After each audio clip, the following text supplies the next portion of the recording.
ನಮಸ್ಕಾರ ವೀಕ್ಷಕರೇ, ಎಲ್ಲರಿಗೂ ಒಂದು ಚಾನಲ್ಗೆ ಆತ್ಮದಂತ ಸ್ವಾಗತ. ಇವತ್ತಿನ ವಿಡಿಯೋದಲ್ಲಿ ಬಿಗ್ ಬಾಸ್ ಆಟ ಇನ್ನೇನು ಮುಗಿಗೆ ಬಂತು. ಬಿಗ್ ಬಾಸ್ ಸೀಸನ್ 11 ವಿನ್ನರ್ ಯಾರು ಅನ್ನೋದ್ರ ಬಗ್ಗೆ ನೋಡೋಣ ಬನ್ನಿ. ರನ್ನರ್ ಯಾರು ಅಂತ ಹೇಳಿ ಇದಂತೂ ಪಕ್ಕ ಕನ್ಫರ್ಮ್ ನ್ಯೂಸ್ ಅಂತ ಹೇಳ್ತೀನಿ. ಬನ್ನಿ ವಿಡಿಯೋ ಸ್ಟಾರ್ಟ್ ಮಾಡೋಣ. ವಿಡಿಯೋ ಸ್ಟಾರ್ಟ್ ಮಾಡೋಕ್ಕಿಂತ ಮುಂಚೆ ವಿಡಿಯೋ ಲೈಕ್ ಮಾಡಿ, ಶೇರ್ ಮಾಡಿ, ಮರೆದಿದ್ದು ನನ್ನ ಚಾನಲ್ ಸಬ್ಸ್ಕ್ರೈಬ್ ಮಾಡಿ ಇನ್ನಷ್ಟು ಅಪ್ಡೇಟ್ಗಳಿಗಾಗಿ. ಈಗಾಗಲೇ ಬಿಗ್ ಬಾಸ್ ಫಿನಾಲೆ ಸ್ಟಾರ್ಟ್ ಆಗಿದೆ ಹೋಗೋ ಮುಗಿದಿದ್ದೆ ಹೋಗೋ ಅನ್ನೋದೇ ಗೊತ್ತಾಗ್ತಿಲ್ಲ. ಅಷ್ಟು ಬೇಗ ಬಿಗ್ ಬಾಸ್ ಸೀಸನ್ 11 ಮುಗಿದೋಯ್ತು ಅಂತಲೇ ಹೇಳ್ಬೋದು. ಇನ್ನೇನು ಇವತ್ತು ರಾತ್ರಿ ಅಷ್ಟರಲ್ಲಿ ಬಿಗ್ ಬಾಸ್ಸೇ ಮುಗಿದೋಗುತ್ತೆ. ಎಲ್ಲ ಸೀಸನ್ ಫಿನಾಲೆ ಮುಗಿದ್ರೆ ವಿನ್ನರ್ ಅಂತ ಅನೌನ್ಸ್ ಮಾಡಿದಟ್ಟು ಈಗ ಬಿಗ್ ಬಾಸ್ ಸೀಸನ್ನೇ ಮುಗ್ದೋಗುತ್ತೆ. ಅದಲ್ಲದೆ ಬಿಗ್ ಬಾಸ್ ಸೀಸನ್ 11 ವಿನ್ನರ್ ಯಾರು ಅಬ್ಬಬ್ಬ ಎಲ್ಲ ತಲೆ ಇದೇ ಚರ್ಚೆ. ನಿಜವಾಗ್ಲೂ ಯಾರು ತಮ್ಮ ಫೇವ್ರೇಟ್ ಕಂಟೆಸ್ಟೆಂಟ್ ವಿನ್ ಆಗ್ತಾರೆ. ಇನ್ನು ಇವಾಗ ಬಿಗ್ ಬಾಸ್ ಮೇಲೆ ಟಾಪ್ 5 ಕಂಟೆಸ್ಟೆಂಟ್ ಅಷ್ಟೇ ಉಳ್ಕೊಂಡಿರೋದು. ಅದು ಬಂದು ಮೋಕ್ಷಿತಾ ಅವರು, ರಜತ್, ಮಂಜಣ್ಣ, ತ್ರಿವಿಕ್ರಮ್ ಹಾಗೂ ಹನುಮಂತ್ ಅವರು. ಇವ್ರು 5 ಜನ ಉಳ್ಕೊಂಡಿದ್ದಾರೆ. ಇವ್ರು 5 ಜನಲ್ಲಿ ವಿನ್ನರ್ ಯಾರು ಅಂತೇಳಿ ಎಲ್ಲರೂ ಕೇಳ್ತಿದ್ದೀರ ಅಂತ ಹೇಳ್ಬೋದು. ಕನ್ಫರ್ಮ್ ನ್ಯೂಸ್ ಹೇಳ್ರಿ ಮೇಡಮ್ ಅಂತಲೂ ಕೂಡ ಕೆಲವೊಬ್ರು ಕೇಳ್ತಿದ್ದೀರಾ. ಅದಕ್ಕೋಸ್ಕರ ನೀವು ಕನ್ಫರ್ಮ್ ಆಗಿ ನ್ಯೂಸ್ ಹೇಳಕ್ಕಂತಾನೆ ಬಂದಿರೋದು ಇವಾಗ. ಅದಲ್ಲದೆ ಇದೇನೆ ಅಂತಲೇ ನೋಡಿರ್ಬೋದು, ಹಿಂದೆ ನೀವು ನೋಡಿರ್ಬೋದು. ನಾನು ಮೊದಲೇ ಹೇಳಿದ್ದೆ ನಿಮಗೆ ಅಪ್ಡೇಟ್ಗಳು ಯಾವ ರೀತಿ ಇರ್ತಿದ್ವು ಅಂತೇಳಿ. ಮಿಡ್ ವೀಕ್ ಎವಿಕ್ಷನ್ ಬಗ್ಗೆ ಯಾರು ಹೇಳಿದ್ದಿಲ್ಲ, ಅವಾಗ ನಾನೇ ಹೇಳಿದ್ದು ಯಾರು ಹೋಗಲ್ಲ. Second time mid weak eviction cancel ಆಗಿದೆ ಅಂತ ನಾನೇ ಹೇಳಿದ್ದು, ನನ್ನ ಚಾನಲ್ಲೇ ಫಸ್ಟ್ ಹೇಳಿದ್ದು. ಅದಲ್ಲದೆ ಮಿಡ್ ವೀಕ್ ಎವಿಕ್ಷನ್ ಅದಕ್ಕೋಸ್ಕರ ಕ್ಯಾನ್ಸಲ್ ಆಗಿದೆ ಅಂತಲೇ ಹೇಳಿದ್ದೆ. ಯಾರ ಮೇಲೆ ಪ್ರ್ಯಾಂಕ್ ಎಲಿಮಿನೇಷನ್ ಮಾಡಿದ್ರು ಅಂತಲೂ ಹೇಳಿದ್ದೆ ನಾನು.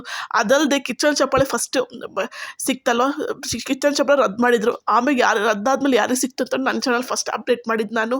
ಅದಲ್ಲದೆ ನೀವು ನೋಡಿರ್ಬೋದು, ಬಾಯ್ಸ್ ವರ್ಸಸ್ ಗರ್ಲ್ಸ್ ಟೀಮಿಗೆ ಯಾರೆಲ್ಲ ಹೋಗಿ ಸೇರ್ತಾರೆ ಅಂತೇಳಿ ನಾನು ಇದೇ ಒಂದು ವಾರ ಅಂದರೆ ಇದೇ ಮಂಡೇ ನಾನು ಅಪ್ಡೇಟ್ ಮಾಡಿದ್ದೆ ನಿಮಗೆ. ಯಾರೆಲ್ಲ ಬಿಗ್ ಬಾಸ್ ಮುಂದೆ ಯಾರಿಗೆಲ್ಲ ಯಾವ ಚಾನ್ಸ್ ಕೊಡ್ತಿದ್ದಾರೆ ಬಿಗ್ ಬಾಸ್ ಅನ್ನೋದ್ರ ಬಗ್ಗೆ ನನಗೆ ಮೊದಲೇ ಹೇಳಿದ್ದೆ. ಅದೇ ರೀತಿ ನೋಡ್ಬೋದು ನೀವು, ಬಿಗ್ ಬಾಸ್ ಅವ್ರಿಗೆ ಅದೇ ರೀತಿ ಚಾನ್ಸ್ ಕೊಟ್ಟಿದ್ದಾರೆ ಅಂತೇಳಿ ನಾನು ಮಂಡೇ ಬಗ್ಗೆ ವಿಡಿಯೋ ಹಾಕಿದ್ದೆ. ಯಾರೆಲ್ಲ ಆ ವಿಡಿಯೋ ನೋಡಿಲ್ಲ ಹೋಗೊಂದ್ಸಲ ನೋಡ್ಕೊಂಬಂದು.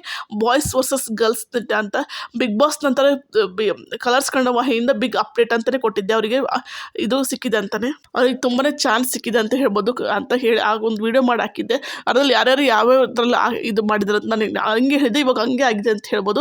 ಇವಾಗ ಬಿಗ್ ಬಾಸ್ ಸೀಸನ್ 11 ವಿನ್ನರ್ ಯಾರು ಅನ್ನೋದ್ರ ಬಗ್ಗೆ ತುಂಬ ಜನ ಕೇಳ್ತಿದ್ದಾರೆ. Big boss season 11 winner runner up first ಹೇಳ್ತೀನಿ. ರನ್ನರ್ ಅಪ್ ಬಂದು ಯಾರಾಗ್ತಾರೆ ಅಂತಂದರೆ ಅದು ಬಂದು 100% ಹನುಮಂತ್ ಅವರೇ ಆಗೋದು. ವಿನ್ನರ್ ಅದು ಬಂದು ತ್ರಿವಿಕ್ರಮ್. ಇದಂತೂ ಪಕ್ಕ ಅಪ್ಡೇಟ್ ಅಂತಲೇ ಹೇಳ್ತೀನಿ ನಾನು. ಮೂಲಗಳ ಮಾಹಿತಿ ಪ್ರಕಾರ ತ್ರಿವಿಕ್ರಮ್ ಅವ್ರು ವಿನ್ ಆಗಿದ್ದಾರೆ ಅಂತಲೇ ಹೇಳ್ತಿರೋದು. 5 ಕೋಟಿಯಷ್ಟು ಓಟ್ ಪಡ್ಕೊಂಡು ತ್ರಿವಿಕ್ರಮ್ ಅವರು ಈ ಸೀಸನ್ನ ಟಾಸ್ಕ್ ಮಾಸ್ಟರ್ ತ್ರಿವಿಕ್ರಮ್ ಅವ್ರು ವಿನ್ ಆಗಿದ್ದಾರೆ. ನಮ್ಮ ಉತ್ತರ ಕರ್ನಾಟಕ ಡೂಲಿ ರನ್ನರ್ ಅಪ್ ಆಗಿದ್ದಾರೆ. ಆದರೆ ಏನು ಮಾಡೋಕ್ಕಾಗಲ್ಲ, ಫೈನಲ್ ಓಟ್ಸಿಂದೆ ಕೆಲವೊಬ್ರು ಮೋಸ ಮಾಡ್ತೀರ, ಹಂಗೆ ಮಾಡ್ತೀರ ಅಂತ ಹೇಳ್ತಾರೆ. ಅಲ್ಲಿ ಸುದೀಪ್ ಅವರು ಇರೋದು, ಯಾವುದೇ ಕಾರಣಕ್ಕೂ ಮೋಸ ಆಗೋಕ್ಕೆ ಬಿಡಲ್ಲ ಅಂತೇಳಿ ಎಲ್ಲರಿಗೂ ನಂಬಿಕೆ ಇದೆ ಅಂತಲೇ ಹೇಳ್ಬೋದು. ಇವಾಗ ತ್ರಿವಿಕ್ರಮ್ ಅವ್ರು ವಿನ್ ಆಗಿದ್ದಾರೆ ಅಂತೇಳಿ ಹೇಳ್ಬೋದು. Big boss season 11 winner Trivikram ಅವರೇ. ಇದಂತೂ ಪಕ್ಕ ಅಪ್ಡೇಟು. ತ್ರಿವಿಕ್ರಮ್ ಅವರು ಈ ಸೀಸನ್ ನೋಡ್ಕೊಂತ ಹೋದ್ರೆ ಸ್ಟಾರ್ಟಿಂಗಿಂದ ತ್ರಿವಿಕ್ರಮ್ ಅವ್ರ fans base. First starting 2 week Trivikram ಅವ್ರದ್ದು ತುಂಬಾ ಅಷ್ಟು ಇದ್ದಿದ್ದಿಲ್ಲ. ಯಾಕಂದ್ರೆ ತುಂಬ ಕ್ವೈಟ್ ಆಗಿದ್ರು, ಸೈಲೆಂಟ್ ಆಗಿದ್ರು, ಪೊಲೈಟ್ ಆಗಿದ್ರು. ಆಮೇಲೆ 2 ವಾರ ಆದಮೇಲೆ ಯಾವಾಗ ರಂಜಿತ್ ಅವ್ರು ಹೊರಗಡೆ ಹೋದ್ರು ನೋಡ್ರಿ, ಅವಾಗ ತ್ರಿವಿಕ್ರಮ್ ಅವ್ರ ಆಟ ಸ್ಟಾರ್ಟ್ ಆಯ್ತು ಅಂತಲೇ ಹೇಳ್ಬೋದು. ಅವತ್ತಿಂದ ಇದುವರೆಗೆ ಅವ್ರ ಗ್ರಾಫ್ ಎಲ್ಲೂ ಇಳ್ದೇ ಏನಿಲ್ಲ, ಮೇಲೆ ಹೋಗ್ತಾನೆ ಇತ್ತು ಅಂತಲೇ ಹೇಳ್ಬೋದು. ಇವಾಗ Trivikram big boss season 11 winner ಆಗಿದೆ ಅಂತ ಹೇಳಿದೆ. ಇವತ್ತು ಬೆಳಗ್ಗೆ ನಾನು ನಿಮಗೆ ಇನ್ನೊಂದು ಅಪ್ಡೇಟ್ ಕೊಟ್ಟಿದ್ದೆ. ಯಾರೆಲ್ಲ ವಿಡಿಯೋ ನೋಡಿಲ್ಲ ಫಸ್ಟ್ ಆ ವಿಡಿಯೋ ನೋಡ್ರಿ, ನಿಮಗೆ ಇದ್ರ ಬಗ್ಗೆ ಕ್ಲಾರಿಟಿ ಸಿಗುತ್ತೆ ಅಂತಲೇ ಹೇಳ್ಬೋದು. ನಾನು ಈ ವಿಡಿಯೋದಲ್ಲಿ ಹೇಳಲ್ಲ, ಅವಲೇ ಅದ್ರ ಬಗ್ಗೆ ವಿಡಿಯೋ ಮಾಡಿದ್ದೀನಿ. ಬೆಳಿಗ್ಗೆ ಒಂದು ವಿಡಿಯೋ ಹಾಕಿದ್ದೆ. ಇವಾಗ ಆ ವಿಡಿಯೋ ನೋಡಿ ತುಂಬ ಜನ ಎಲ್ಲರೂ ಅವರು ಅದನ್ನೇ ಹೇಳ್ತಿದ್ರು ಅಂತ ಹೇಳ್ಬೋದು. ಇವಾಗ ಎಲ್ಲರೂ ಉಲ್ಟಾ ಹೊಡೆದಿದ್ರು ಅಂತ ಹೇಳ್ಬೋದು. ಯಾವಾಗ ನಾನು ಬೆಳಗ್ಗೆ ಆ ವಿಡಿಯೋ ಹಾಕಿದ್ರೆ ಆ ವಿಡಿಯೋ ಆದ್ಮೇಲೆ ಎಲ್ಲರೂ ಬೇರೆ ಚಾನಲ್ಗಳೆಲ್ಲ ಉಲ್ಟಾ ಹೊಡೆದಿರೋ ಅಂತ ಹೇಳ್ಬೋದು. ಯಾಕಂದರೆ ಹನುಮಂತ್ ಅವ್ರು ವಿನ್ ಅಂತಿದ್ರು. ಯಾವಾಗ ನಾನು ಈ ವಿಡಿಯೋ ಹಾಕಿದ್ದೆ ನೋಡ್ರಿ, ಅವಾಗ ನಾನೇ ಫಸ್ಟ್ ಹಾಕಿದ್ದೆ ಆ ವಿಡಿಯೋನ ನನ್ನ ಚಾನಲ್ಲೇ ಫಸ್ಟ್ ಯಾರು ವಿನ್ನರ್ ಅಂತ ಹೇಳಿ. ಇವಾಗ ಎಲ್ಲರೂ ಇವಾಗ ಸ್ವಲ್ಪ ಉಲ್ಟಾ ಹೊಡೆದಿರೋ ಅಂತ ಹೇಳ್ಬೋದು. ಎಲ್ಲರೂ ಹನುಮಂತ ಅಂತಿದ್ರು, ಎಲ್ಲರೂ ಇವಾಗ ತ್ರಿವಿಕ್ರಮ್ ಅಂತ ಹೇಳ್ತಿದ್ದಾರೆ. ಇವಾಗ ನೋಡಿದ್ರೆ ನಾನು ಯಾವ ರೀಸನ್ ಕೊಟ್ಟಿದ್ರು ಅವ್ರು ಬೇರೆ ಚಾನಲ್ಗಳು ಅದೇ ರೀಸನ್ ಕೊಟ್ಟು ಹೇಳ್ತಿದ್ರು ಅಂತ ಹೇಳ್ಬೋದು. ಆ ರೀತಿ ಇರುತ್ತೆ ನನ್ನ ಚಾನಲ್ ಅಪ್ಡೇಟ್ ಅಂತಲೇ ಹೇಳ್ತೀನಿ ನಾನು. ತುಂಬ ಜನ ಆ ಕಡೆ ಫೇಕ್ ನ್ಯೂಸ್ ಅನ್ಕೊಂಡ್ರೆ ಏನು ಚೆನ್ನಾಗಿಲ್ಲ. ಗೆಲ್ಲೋದು ಮಾತ್ರ ತ್ರಿವಿಕ್ರಮ್ ಅವರೇ ಅಂತಲೇ ಹೇಳ್ತೀನಿ ನಾನು. ಇದ್ರ ಬಗ್ಗೆ ನಿಮಗೆ ಅನಿಸುತ್ತೆ ಹನುಮಂತ್ ಅವ್ರು ಗೆಲ್ಲಬೇಕಿತ್ತು ಅಂತಲೇ ಅನಿಸುತ್ತೆ. ಯಾಕಂದರೆ ಉತ್ತರ ಕರ್ನಾಟಕದಿಂದ ಇದುವರೆಗೆ ಯಾರು ಗೆದ್ದಿಲ್ಲ ಅಂದ್ಕೊತೀನಿ. ನನಗೆ ಗೊತ್ತಿರೋ ಮಟ್ಟಿಗೆ ಯಾರು ಗೆದ್ದಿಲ್ಲ.